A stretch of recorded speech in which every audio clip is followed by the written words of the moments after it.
Walora ni weche mag tuke ni Jong'wech ma Kenya mane okawo midila mar mula e ng'weye mag World Athletics Championships kama oting'o Beatrice Chebet, Faith Kipyegon, Emmanuel Wanyonyi kaachiel gi Lilian Odira nomolo pacho ka endi chieng' ma kawuono ka giwuok Tokyo, piny mar Japan. Lilian Odira ma en obila mar jela nonyiso mor mare tok kawo mula e ng'weye mag mita 800 kosingo ni pod obiro medo tiyo matek kendo manyo mula e ng'weye mabiro higa manyien.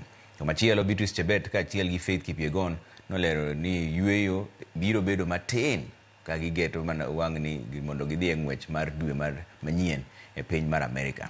Jong'wech go ne orwak pacho ka endi alap ma Jomo Kenyatta rweko mane otelie gi jagoro mongirore migawo mar tuke Elijah Mwangi, gavana ma Migori Ochila Ayako e kind jotelo mamoko bende.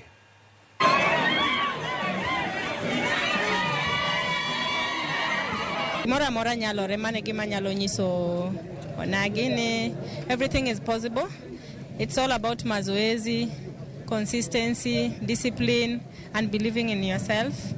And gima daher nyiso gini, let's come out in big numbers now that I think they have seen gineno ka bring back the medal back home and to anyar luo koro kata gin be ginyalo gimora mora nyalore. We're also aware that Kenya submitted their bid to host the World Championship the year 2029 and the year 2031. And we are certain, we are hopeful, we are praying that we will get the opportunity because as you have seen from this championship, we were able to do it. Nyasaye oseloko dhoch, Lilian osetelo e wachni, wan wajiw nyithindwa. Lilian, in bende kiyudo kinde imanye nyithindo moko adek kata e skunde moko ijiwgi ni gini nyalore.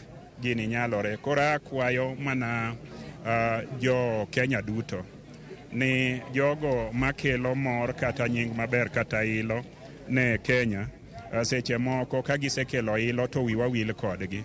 Wateme paro nyithindwa. An kaka gavana ma Migori, Lilian abiro paro to gi jonyuolne e yo mwanyalo kaka sirikal ma Migori.